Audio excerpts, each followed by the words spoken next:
If the attacking formation is split, the enemy is trapped even more tightly.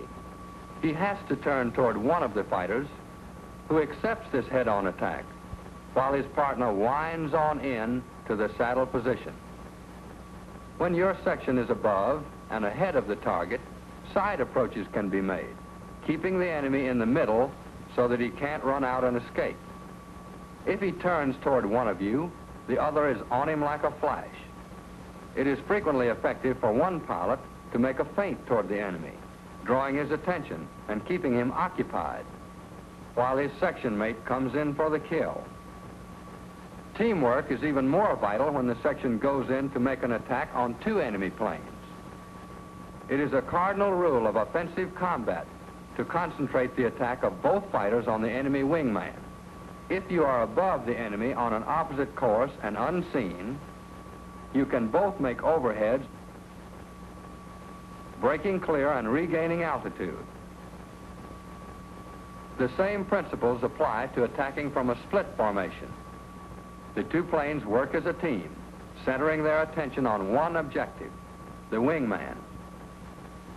When that enemy is eliminated, they attack the other target. If the enemy is approaching on an opposite course, turn and wind in from both sides, keeping the target bracketed and dropping on his tail. You are in position to maintain the offensive, knocking off first the wingman, then his mate. When your section is above and ahead of the targets, you can keep the enemy under control by using side approaches. If your target turns right or left, either you or your teammate is a cinch for an easy tail shot. If the enemy planes separate, don't break your formation and start chasing both of them. Come down on the high man, shoot him, and then go after the second target. The enemy is going to be desperate and open up his bag of tricks. There are a lot of things he can do, and don't worry, he'll do them. But the thing to remember is this: if your fundamentals are right and your section works as a team, it doesn't matter what the enemy tries, you've got him. It cannot be overstressed that the section must function as a unit. Working together, its two planes can bracket. They can concentrate double firepower on one target. They can deliver quick successive thrusts on the same principle as the 1-2 punch. And they can give mutual protection. Don't think of a section as two planes, but as a single combat unit. It's like baseball. You don't think of 9 men, you think of a team. It will help you if you bear this in mind. A section can always lick two planes. Two sections comprise the team or division. Its success depends largely on maintaining an effective tactical concentration. This doesn't necessarily mean a follow-the-leader routine, but it does mean that the planes are following a definite plan or pattern, which might physically separate them, but tactically, they are a unit. There must be no straggling, no grandstanding or lone wolfing, because the lone wolf usually turns out to be a lost sheep. Each fighter must concentrate on his division leader, supporting his movements in every possible way. Some units attain such proficiency in their teamwork that the pilots can actually anticipate their leader's movements before he indicates them by any signal. Position of planes in division formation will vary. They may fly in a tight echelon, or the sections may be spread so as to give each other tactical support while still able to get into position for attack. The attack must be direct and rapid, with the enemy's wingman as the original point of attack. If the enemy is in echelon, fire is concentrated on the last man. If the enemy is in V formation, the two wingmen are attacked simultaneously. The sections of the division attack in succession, firing short bursts and breaking clear, zooming to regain as much of the original altitude advantage as possible. If two enemy sections are under attack simultaneously, the higher section is attacked first, and fire is concentrated on it until all are destroyed. Then and only then is the lower enemy section subjected to attack. If the lower section moves out of the enemy formation and attempts to climb above the attackers, one or more sections of the attacking group moves in on these detached targets while they still have the altitude advantage. Usually, one division will remain as top cover to act as lookout and make sure that no enemy plane gets up on top.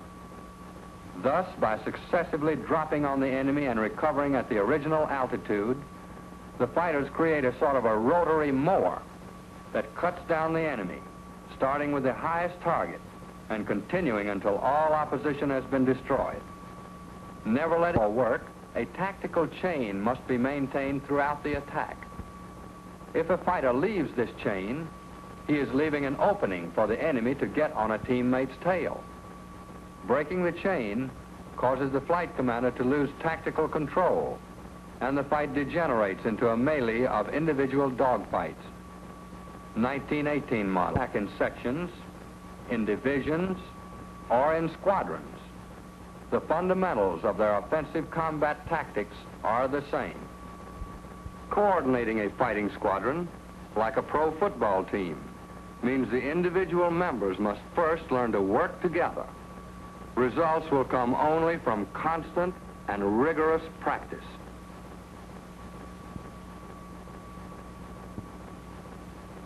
Let's see how a carefully trained carrier fighting squadron does one of its jobs. Fighter pilots, man your planes.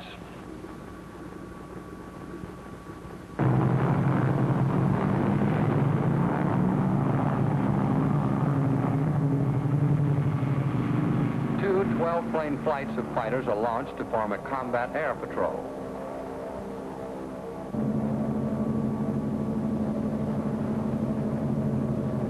Flight A takes greater altitude than Flight B.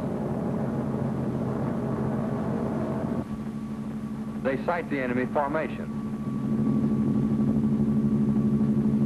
A bomber squadron with a fighter escort.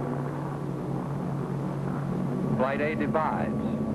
One 4-plane team remains aloft as top cover. The other two divisions split for an attack on the fighters. As they approach the enemy, Flight A moves out ahead of Flight B. The division leaders carefully move into position for attack. The flight leader signals and peels off. The enemy fighters turn toward their attackers, leaving their bombers as cold meat for Flight B, which makes a direct assault. But that's a different phase of the battle. Meanwhile, Flight A is going to work on the enemy fighter formation. The flight leader constantly watches the enemy throughout the maneuver in order to be sure of maintaining the offensive. Each plane follows closely the next ahead, making its attack and rendezvousing for another.